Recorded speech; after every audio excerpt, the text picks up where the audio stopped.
We have Pete Najarian on with us this morning. Incredible friend. Gosh, Easters, Christmases, Pete. My brother dashing his leg on your trampoline, getting like 45 to 60 stitches. Loopy Doopy's cookies. We go way back to all kinds of things. And Pete Najarian, just to give you guys a little bit about him. Many of you have seen him on MSNBC, I'm sure, the show Fast Money. He is the co-founder of Market Rebels. He's the star of CNBC's Halftime Report, ex-NFL linebacker, as I'm sure you can tell. And he's also in the University of Minnesota Hall of Fame. He's color for ESPN College Football. And there is a great book out he wrote with his brother that I'd strongly suggest you guys get, especially at this time. Just as pastors, obviously, as you guys know, there's a lot of folks who don't know how to, whether it's manage their money, make wise decisions with their money during the pandemic. The book's title is Follow the Smart Money. So Pete and John Najarian, definitely check it out. And Cliff, I think you're putting our friend on the hot seat first here. Pete, so good to have you, man. Thanks for joining us. Thanks, Cliff. I really appreciate it. You guys are the best. I mean, I'm flattered you asked me to come on. Pete, I've enjoyed a lot of our conversations about faith and football. And you've told me about some of the people who have influenced you in the area of faith, some of the coaches, some of the players who had faith in God, in Christ, and who really lived it out in a way that impressed you. Could you talk a bit about those people, who they were, and the positive influence they had on your life when it came to faith in God, faith in Christ, and living that faith out? Yeah, that's a really awesome question. And I tell you, there are so many, Cliff, I can't even go through the list other than to give you maybe a top 3 or 4 or something like that. But great. One of the guys that stood out right out of the gate for me that so many people are aware of, but they weren't back in the late 70s and early 80s when I was coming out of high school in 81. Tony Dungy, who was a quarterback, people forget this probably, but he was a quarterback at the University of Minnesota and just an unbelievable person, great athlete. He aspired to go to the NFL, and he did, and eventually got into the coaching world. And many people probably know much more about him now than they ever would have because of multiple reasons. One of which is great success as a coach, which he achieved and did an amazing job for many, many years. But Tony is also about as knowledgeable about the Bible as almost anybody I know, and lives it, breathes it, and it's an everyday thing for him. It's not something that he just goes to when he's worried or when he's sad. It's an everyday thing, and he's just a remarkable guy, and he's been a friend for literally what feels like forever. And what an influence he was on me. He tried to get me to come to the University of Minnesota. Early on, I was determined I was going to go to the California Golden Bears in Berkeley.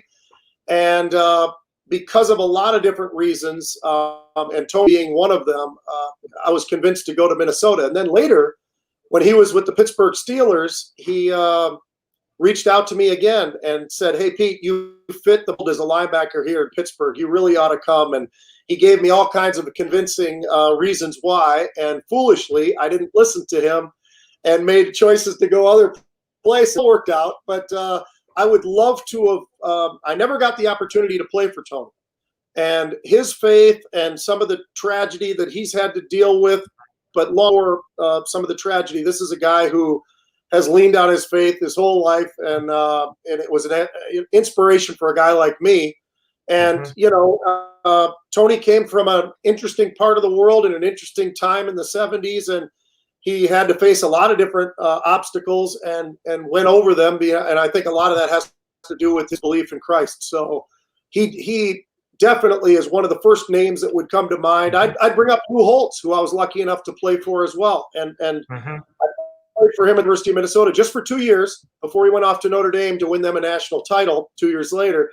And we would have loved to have had Coach with us at Minnesota and maybe bring in a title, but it wasn't just about winning for Coach Holtz. He taught us so much. We prayed. There were so many different things that Coach Holtz did for us as players and as people. There were guys who did not have success on the football field. He made sure he helped find them a job, and it was just amazing how much he would for so many different people who were always knocking on his door, always ringing his phone, and reaching out and asking him for favors. And I am not aware of him ever denying anybody of some help. And it's he's another guy. We'd sit in the locker room, and when he would walk in there, one of the first things that would happen would be, it was the prayer first and then the inspirational speech. And Wow. sometimes you got to do it in that order, because you can't get too excited and then get down and you're praying. And so he moved our level of excitement as we were moving in there. But he's a special guy. There are people who will criticize him. There are people who will say different things about him, and they're wrong. I will stand up for him every day of the week and twice on Sunday, because just a remarkable guy. I still talk to him this day. We're still friends to this day. And, he's just an amazing guy who's just had longevity. And I think a lot of that has to do with his faith and how he feels about things and what he's willing to do and sacrifice for other people. So there's just a countless number, to be honest with you. I've played with a lot of guys, and I think sometimes people misunderstand that you might be an animal on the football field. You can still be an angel off of it. Yeah. I still like to think of myself in that regard, because I wasn't, people will meet me and they'll say, wow, you're such a nice guy. I can't believe you were a linebacker in the NFL. And I look at them and I'd say, you have no idea. You have to turn a switch. And, you're never doing anything really bad, but sometimes you push the levels a little bit.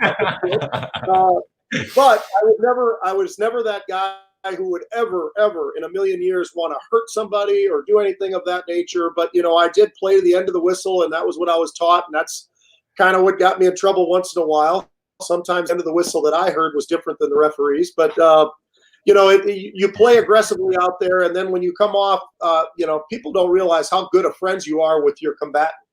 I mean, you go off the field and you're literally hugging the guy that you just were trying to beat up on, and it's because you're friends and you probably know each other. And even if you don't, in some cases you met on the field during battle, and later on you're walking off the field with a guy, and you, believe it or not, you might even take that kneel for a prayer or something on the field afterwards, because we're all brothers. We really are. Black, white, doesn't matter, any of that stuff.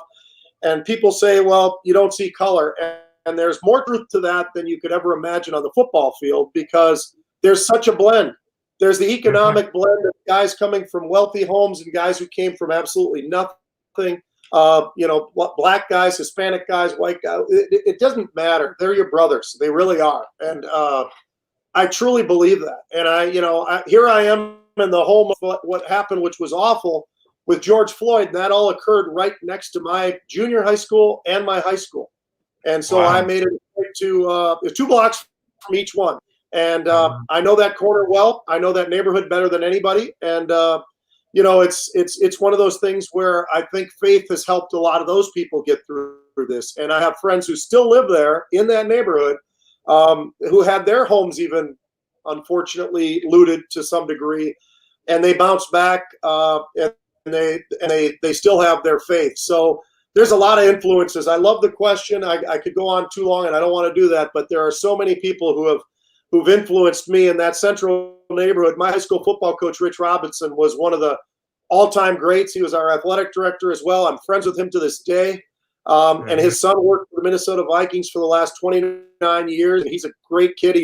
He's my brother. I mean, he's a black guy who's about 3 years younger than me, and he is my youngest brother. I honestly believe that. We walked the George Floyd Memorial together just a couple weeks ago, and I didn't want to make a statement of anything.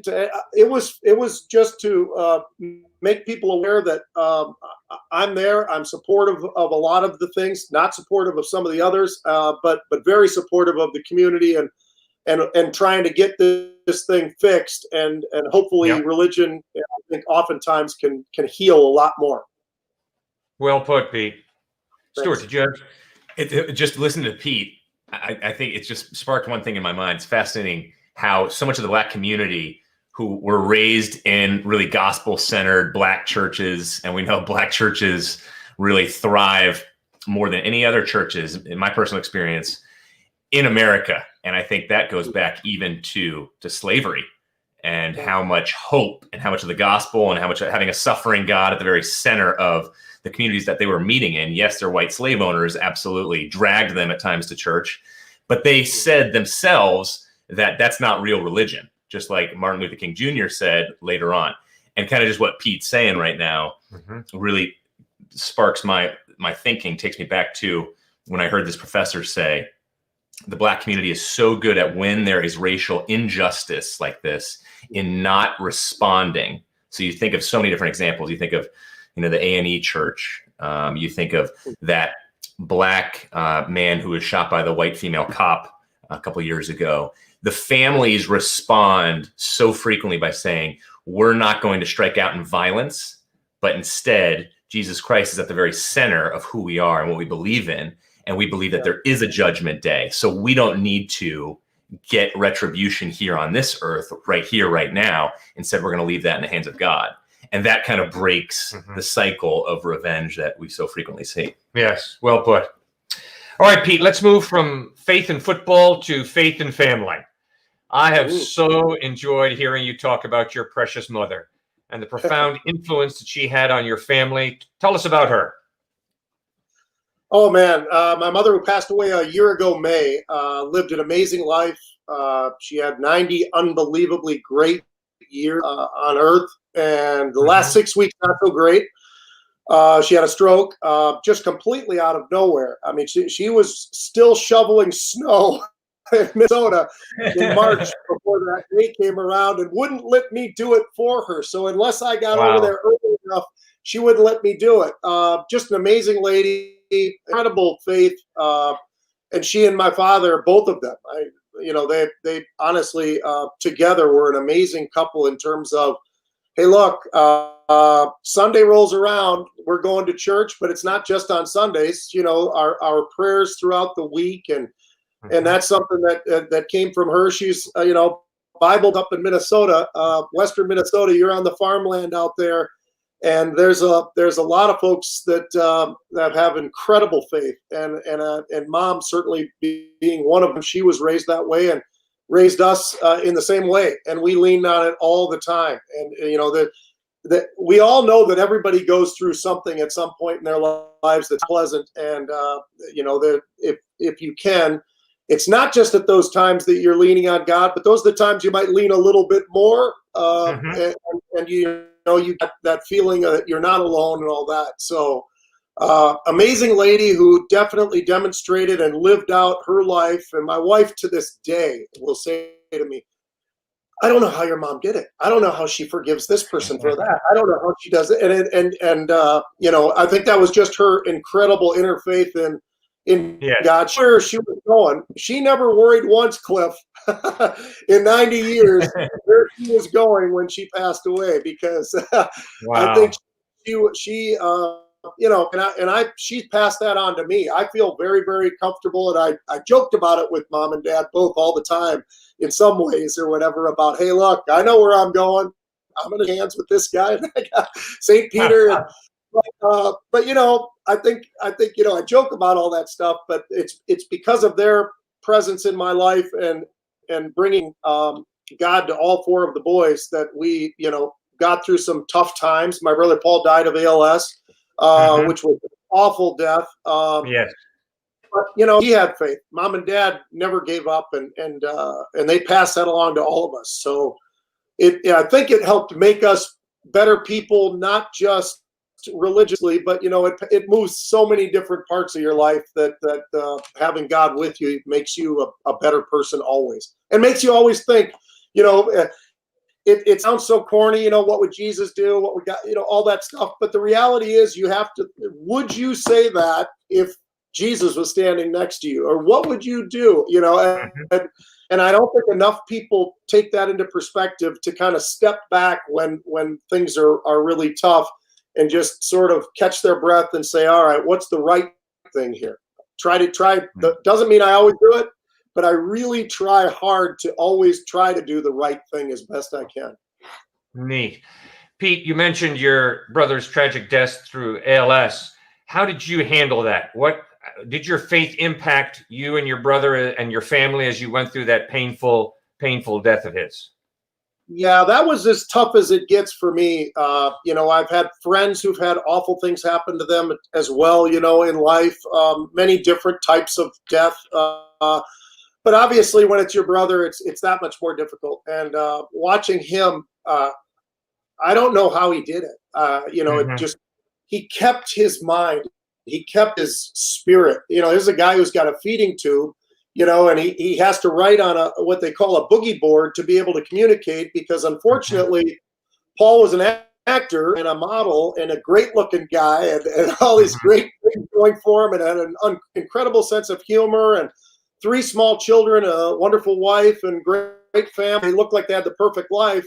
None of us do, but it looked that way from the outside. But, here goes a guy who was a 220-pound linebacker in the Pac-12 with Ron Rivera, who's now coaching the Washington football team, who coached the Carolina Panthers. They were bookends as on the field, but they also were roommates. And wow. To watch a guy who's playing linebacker in the Pac-12 and one of the best linebackers in the Pac-12 at Cal, along with Ron, watch him go from 225 pounds and shredded body and, just always look perfect. I mean, Paul's physical specimen was just unbelievable to see him. And to watch the poor guy through ALS, watch him just shrink and lose his muscle and lose his ability of speech, which was the first thing he was losing. That was really bad. That was the saddest thing. And I'll never forget the Thanksgiving coming from Connecticut to spend Thanksgiving in this particular case with my family, and noticing him slurring, and asked everybody, why is Paul slurring? I asked Paul, why are you slurring? I said, do you have too much wine? I mean, it could happen. It's Thanksgiving. But that was one of the triggers. And he started wondering about that himself, and then found out and got diagnosed and had to go through this awful process of ALS. And it's, you don't wish that on anybody, folks. It's as bad as it gets. And I know you see all kinds of different things, and I'm sure there's things that are really awful, but to have your brain fully intact, but your body and everything kind of falling apart around you is just a very, very difficult thing to deal with. And, especially the background of who he was as an actor and a model. And he also was an entrepreneur and loved his family and all that. And he didn't want to have to leave so early, but he did. And, it triggered us to move here, actually. Which is awesome, Pete. Stuart, the family. What are your thoughts? I've always been so impressed by, the jocularity in your family, especially when you guys hold each other accountable. If there's any level of frustration, even at the dinner table, you give each other a look, and immediately things will change. Just you guys, it's phenomenal, because there is a level of seriousness in the sense of you take gratitude very seriously. I love how even when guests are at your place, you go around the table saying, what is one thing you're grateful for? And then that sparks another conversation that I think it's kind of, an upward spiral in ways of having healthy conversation that are productive, not more of the cynical, gossipy type that so oftentimes just fill American households today.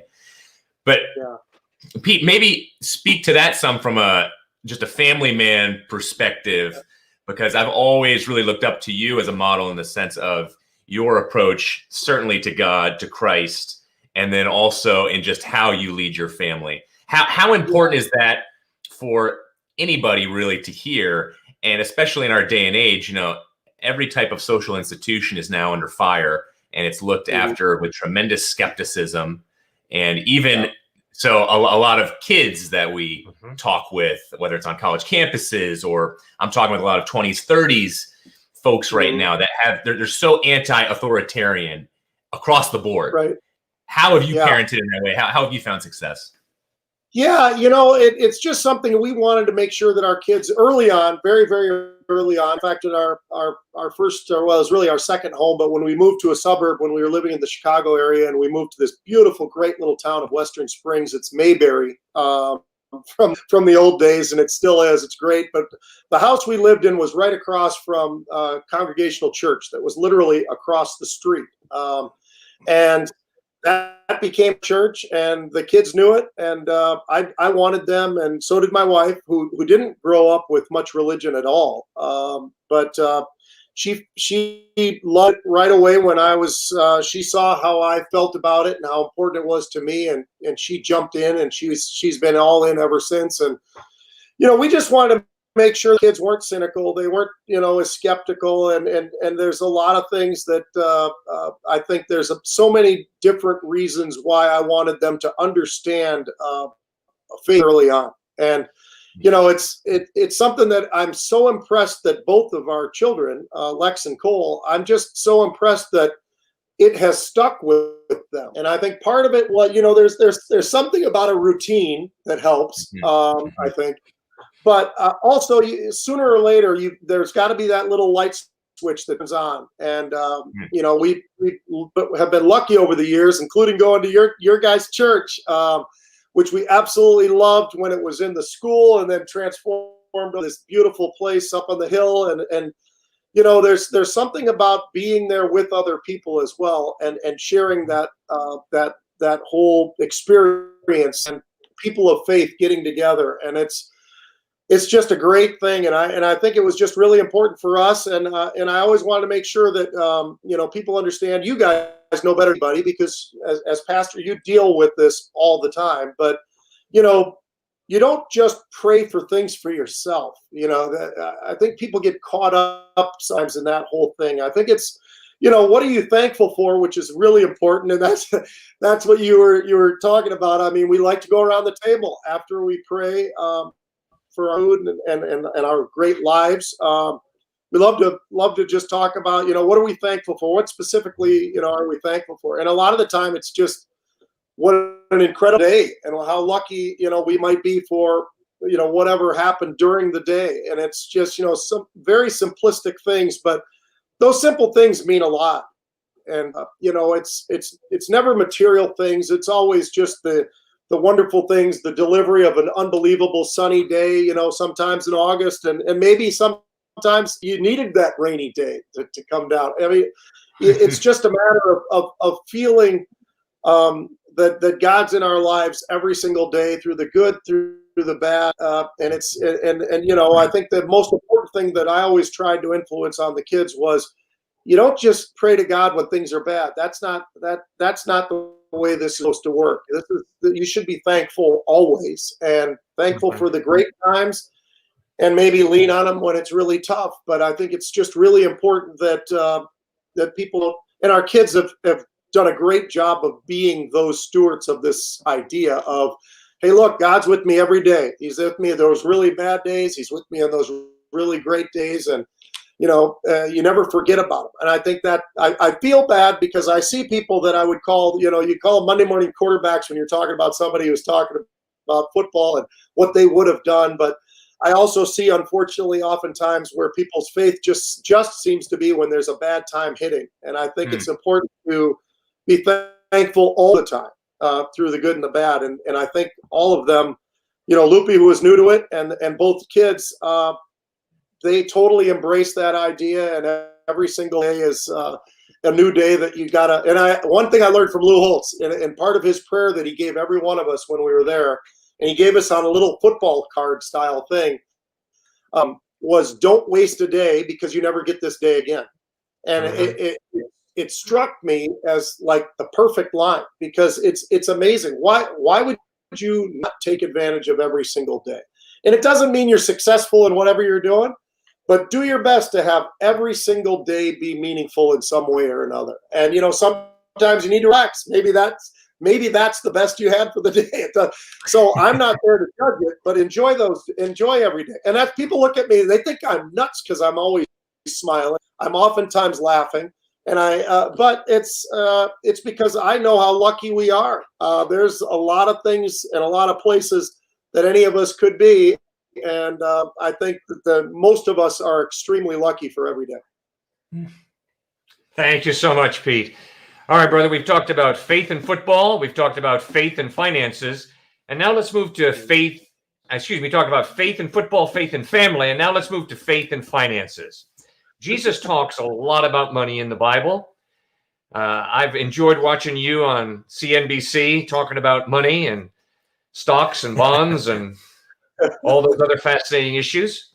Yeah. Pete, how do you think through the issue of money from a biblical perspective, from a Christian perspective? You know, the Bible does not say that money's evil. It says the love of money's evil. Yeah. And I so respect the way you've helped a lot of people make wise financial decisions. So how do you think through handling money, the appropriate place of money in a person's life, what it means to be a shrewd handler of money, a good trustee of what God has entrusted to our care? Talk to us, man. Yeah, I appreciate that you say those nice things. That is the goal. My goal is to, and you mentioned helping people get educated on how that they can manage the money that they've got and maybe build upon whatever that money is. And that's really truly the goal. It's why I do the television that I do. It's why we built the companies that we have built. We sold one back in 2014 to E-Trade, and we started a new one with Market Rebellion. And it's, the biggest thing every single day I do a podcast that's I call The Take. And I always finish up with knowledge is king. And educating people is important, because if they can be educated, and part of that education, Cliff, that I think is really, really important is discipline. And it's one of the reasons why, in the mornings I put up, people will call them inspirational videos. That's flattering, and it is part of the deal, but it's to show people that, to have an opportunity for success comes from every day and the times that you don't see. I mean, my analogy would be for football, which is people just sort of have this odd thought that, or basketball, but for me, football, they have this odd thought. You show up on Sundays and you play in the NFL, and that's it. They don't see they don't see the 365 days a year. That's truly what it is these days. That these guys get paid a lot of money, but they work for a lot of that, because they're in the gym when nobody's thinking about being in the gym. They're doing things to get their bodies to the point where they can be extraordinary. They've done everything that they can. And if they don't, they're not there very long, if at all. And you can almost look at any sport and say this, but, football, since it's only a once a week sport, it's even more, something that's prevalent is they see him out there on Sunday and, oh, God, that guy, boy, he's really good. Do you have any idea why he's so good? Why Tom Brady does this or does that, or pick your player? But it's all those times, and I always say you can always look in the mirror at the end of the day and figure out you can't lie. You can lie to everybody else, but you can't lie to the guy in the mirror. So did you do what you needed to do to prepare? And you got 365 days in the year, and you're taking advantage of every single one of those to get to that point. And that, for me, transcends over into the financial world, because it's not about a guy who just gets lucky. Boy, he bought Apple stock. He did really, really well. Well, there's so many factors that go into that whole process of trying to find the right stock or the right, fund or whatever it might be. And, it's important. We all obviously need to have money for a variety of different things in life. And, we aspire to have a little bit more. And I think that's fine to drive. And as long as you're not hurting other people, and as long as you're giving the people you love the time that they need, you're striving for a little bit more. And my goal has been to help educate people on the best ways that they can do that, and sort of show them the way of, hey, look, it doesn't happen. It doesn't happen overnight, and it takes some time, and it's going to take some discipline, and you're going to work hard, and you're going to find your way through. It's all sort of by doing so, you feel better that other people are gaining something, and whether that's knowledge or maybe they're gaining some ideas that they're generating for themselves. But I'm not afraid to let people know how I feel about God and how God influences my life. And that's one of the guys that I'm answering to when I get up in the morning is, am I prepared well enough? When I wake up and I start my day, and I start a little bit before 5-ish every day, I'm trying to prepare to be the best version of me that day. And, it starts with the physical side of things. which I think helps out a lot. I obviously also pray, but then I get into the financial side of my day. And if it's a television day for me on CNBC, I have to get myself in that. So I do so much work, and people probably would think I'm crazy that I do as much work as I do to research what I do. But I'm big on being prepared.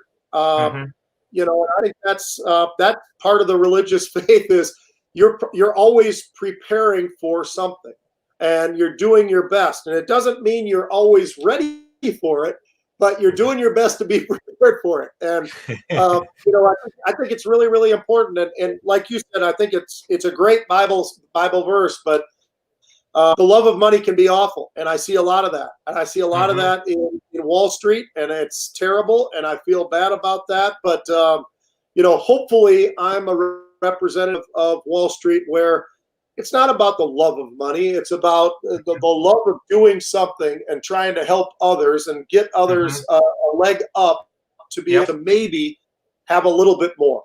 And that's kind of the goal. That's an awesome goal. When it comes to social injustice and you being there and knowing the corner, obviously, where George Floyd was killed, talk maybe, Pete, just for a second about social injustice. It's going to be a long question here. So you pick whatever part you want to go on.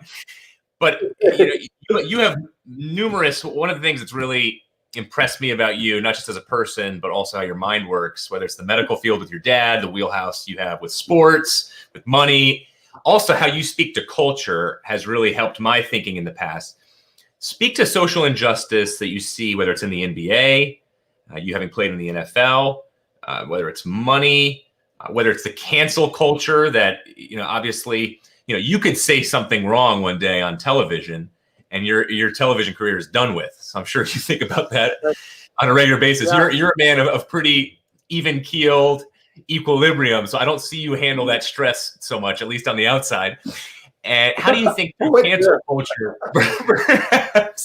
perhaps, I know you're deep into meditation, so I figured, you get out a good amount on those mountaintops, but how do you think through, as Christians, it makes sense, I think, to us three sitting here right now, where we see how the world was changed when the idea of each and every individual is created in the image of God. We have indelible worth. So that gives us a reason to treat everybody with equality, love, and to go after human rights. If there is no God, if there is no absolute right or wrong, then certainly you still can treat people with equality, but there's no real foundation for it. And that's why Judeo-Christian values, having really anchored our country, are so important. But how do you think through some of these different issues that are all in your wheelhouse when it comes to the cancel culture, but more broadly, injustice that we've seen recently? Yeah, it's tough. I live I've lived a pretty unique life through my parents. We were talking about family and the influence there, and specifically in this particular case, probably my dad. My dad, who grew up in Oakland, California, went to Oakland High, Berkeley, UCSF for med school, and then was a professor there before coming to Minnesota.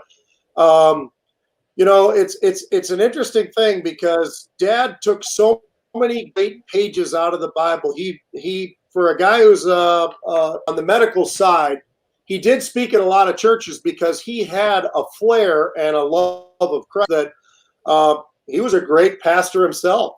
When he would be asked to come places and talk about how God works with him through surgery and transplantation and all the rest of it. But it's interesting because, I've always known this about Dad anyway. My dad's an amazing guy and always respected him. And I hate the word idolize, but looked up to him absolutely as an absolute mentor of things that I should be and want to be. And I can tell you, a great example would be Dad walking through the hospital at the University of Minnesota. And I actually worked there for a couple of different summers in some of his research labs because I was a pre-med student. And when I was playing football in the NFL, in the off seasons, I'd try to keep my brain around medicine. So I'd go and I'd work up there, and I was doing some work, and I'd go up and see him up in surgery where he was, and he'd invite me up, and I'd be able to stand next to him, and we'd finish with the surgery, and he'd be walking through literally the bowels of the hospital. He knew every janitor's name, white or black, didn't matter. He didn't care about stuff like that. I've never cared about stuff like that. I get it from him. You know, growing up in California, Dad was an immigrant, his family coming from Armenia when there was a genocide that pushed them out, and they moved to the United States and eventually San Francisco pretty rapidly, or Oakland very rapidly, the Bay Area.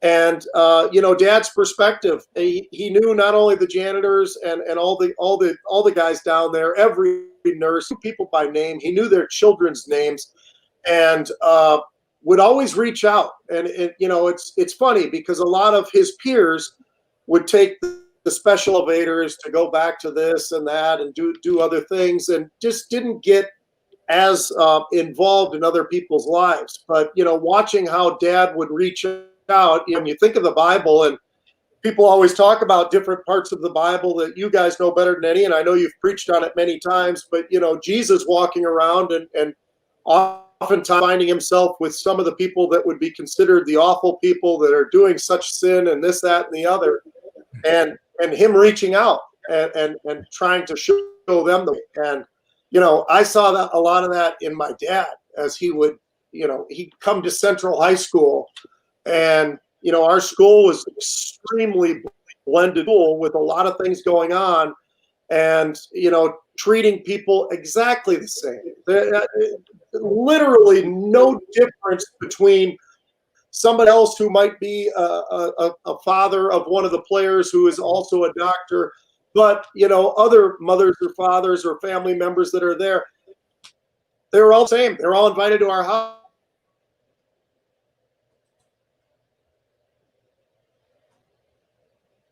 No, we may have lost you here. It's okay, you can talk a little bit here. Let's see. Pete, you there?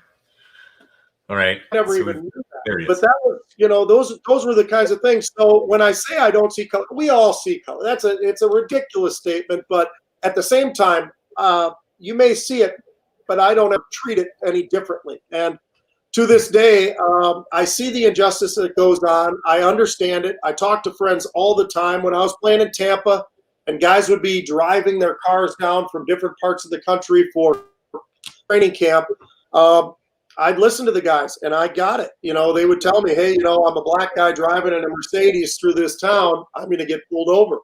And it's not fair, but, you know, these guys just managed through it as best they could. And, you know, hopefully things will continue because of what's happened over the last multiple months. Maybe that part of things will change enough to start getting closer to what it really should be. And in the meantime, I do my best. I try to show people who I am, who I will be with at all times, and love my brothers all over the place. I see my guys all the time from Central High. I see my guys from the University of Minnesota. Haven't seen as many of the guys from my NFL days just because they're scattered too far around the rest of the country. But, you know, if I haven't seen a guy from Central in the last 20 years and I see him and we get a chance to say hello to each other, we do, and we love and hug and everything else, and it's just the greatest thing in the world. And, you know, I feel bad because I know that their shoes are a little bit different than the shoes that I wear when I'm going down the street. And that's unfortunate and that's sad, but it's real. And so I have to admit that it's there, and I see it.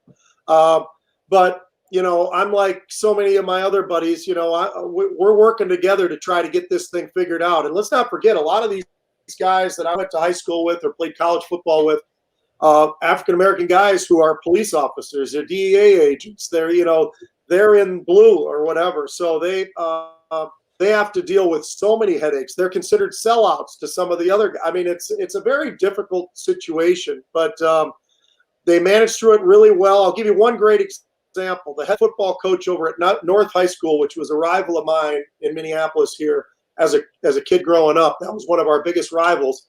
The head football coach is also a police officer. So by day, he's kind of considered the bad guy by some of the people in the community, but by afternoon when he's coaching, they all love him. And he has to deal with that because he has to be all sides of things and does an unbelievable job. And he's a great guy, and he does unbelievable things for the community, which is where the highest violence is in Minnesota and particularly in Minneapolis. and he walks those streets. So, I think we're making some progress.